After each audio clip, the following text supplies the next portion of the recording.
Ladies and gentlemen, welcome to another Escape from Tarkov video. I am your boy Rion the Sad Panda, and today I have a fantastic video for you. We have a ton of new data released by BSG relating to a buff for AKMs. We're talking about border changes, we're talking about hideout changes, we are talking about ghost changes reflecting a nerf to keycards and GP coins, as well as that ever eluding kappa container. With all of this information, we're going to get straight back into it. Sit back, relax, let us get into it. Like I always say, gentlemen, laat ons gooi manne, laat ons gooi. Ladies and gentlemen, first and foremost, we're going to be talking about hideout changes, seeing as we are already in the hideout. Med station level 3, which is a son of a gun to get because of the LEDX and Ophthalmoma scope. You can now at med station level 3 produce 2 Vaselines. Yes, 2 Vaselines, a massive amount of money for 3 soap, 1 shampoo and 1 pile of meds. That is probably hands down the biggest bang for your buck currently in your hideout if you can get to med station level 3 as quickly as possible. That is a lot of money, a extremely good value trade. Next in line, intelligence sender level 2. You can now produce a UHF RIFT reader. It's gonna take you 53 hours, which is a hell of a long time. However, you need to produce a Vertex program processor, a Terra Labs access keycard and 2 signal jammers. In my opinion, still worth it if you don't have the necessary keycards or ability to farm these items. You can now at least produce it in the hideout. Next in line, workbench level 1. What you can produce is Magnum buckshot. You could always produce this. However, they increase the number of buckshot you can produce from 60 to 120. All you require is 1 kite gunpowder and 1 match. Very simple, very easy to do. Next in line, we're gonna talking about border changes. So we know from Battlestate and Nikita that they have been trying to nerf the Val and VSS, as I have discussed. Not only nerfing the bullets, increasing the vertical and horizontal recoil, as well as decreasing their accuracy, but they've bumped up the price for the Val and VSS, including the border changes. However, these guns are still so valuable in terms of border trades that a lot of people are still accessing these trades regularly. So BSG has felt that they need to increase the products that you require for the necessary border trades. Prepare level 2 and level 3 Val and VSS changes. First and foremost, a change to the border trade at Prepare level 2 for the VSS. In the past you required 6 air filters, now you require 9 ES air filters. Prepare level 3, we again looking at the VSS trade.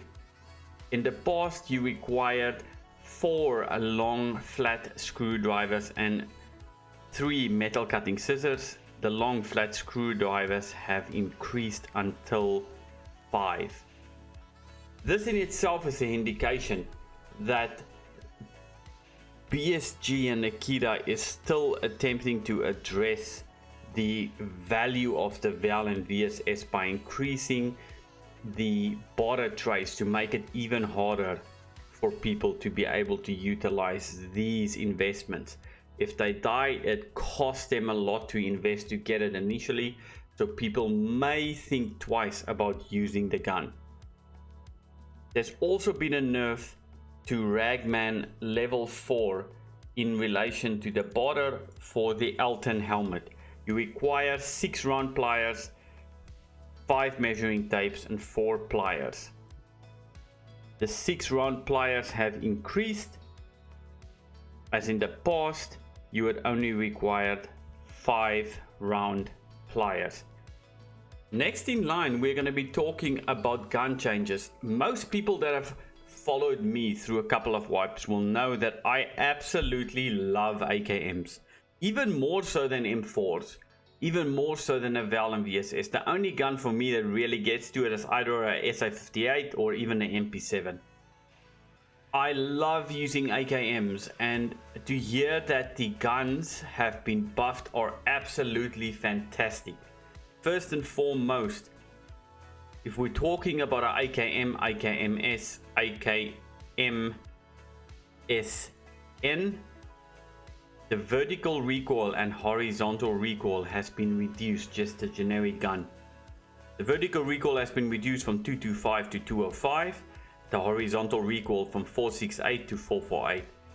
If we're talking about the AKMN, one of my most favorite guns, the vertical recoil has been reduced from 223 to 203, and the horizontal recoil has been reduced from 468 to 448. The AK-103 is a gun I don't use a lot, and it's received a massive buff in relation to vertical and horizontal recoil. Vertical recoil 205 to 185 and horizontal recoil 442 to 422. Same for the AK-104. Vertical recoil 217 to 197 and horizontal recoil 442 to 422. The Vepr VP0136, those guns that we spawn in as scavs without stocks, without any gas blocks, without any of those, massive buff.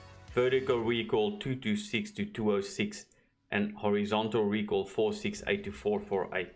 It's still gonna kick like a mule, but once you've put on level 2, level 3, level 4 items on it, it's gonna drastically reduce the kick that you will get. I personally love these changes, and it makes the AKMN viable not only in the early game but mid game and even late game. The bullet itself is gonna do a ton of damage. The fact that you can better control it with recoil is absolutely fantastic. Next in line, we're gonna be talking about some ghost changes. There's been a significant nerf to cards, key cards specifically. Currently you can only hold one key card at a time. Let me know what you think about this. I mean, if you run to Shoreline and you are lucky enough to, let's say, pick up a blue and a red key card, you can't hold both. Of course you're gonna pick the red key card, but there is a likelihood that you might be able to hold more than one. Pick up more than one red key card. It's highly unlikely, but there is a likelihood that you may. Let me know what you think about this. And at this time you can't also hold more than 10 GP coins. If we're talking about the Kappa container, last week we discussed about the changes to the Kappa container. They've now added 2 more quests that you do not need to complete for the Kappa container. This includes import and charisma brings success. Thank you so much for tuning in. I'm your boy Rian the Sad Panda. Follow me on Twitch, YouTube and Twitter at Rian the Sad Panda. I stream through Mondays to Sundays. Come be part of the amigos, come be part of the embarrassment of pandas, and I hope you guys enjoyed the video. Like I always say, gentlemen, laat ons gooi manne, laat ons gooi. I hope to see you guys in the next one. Peace.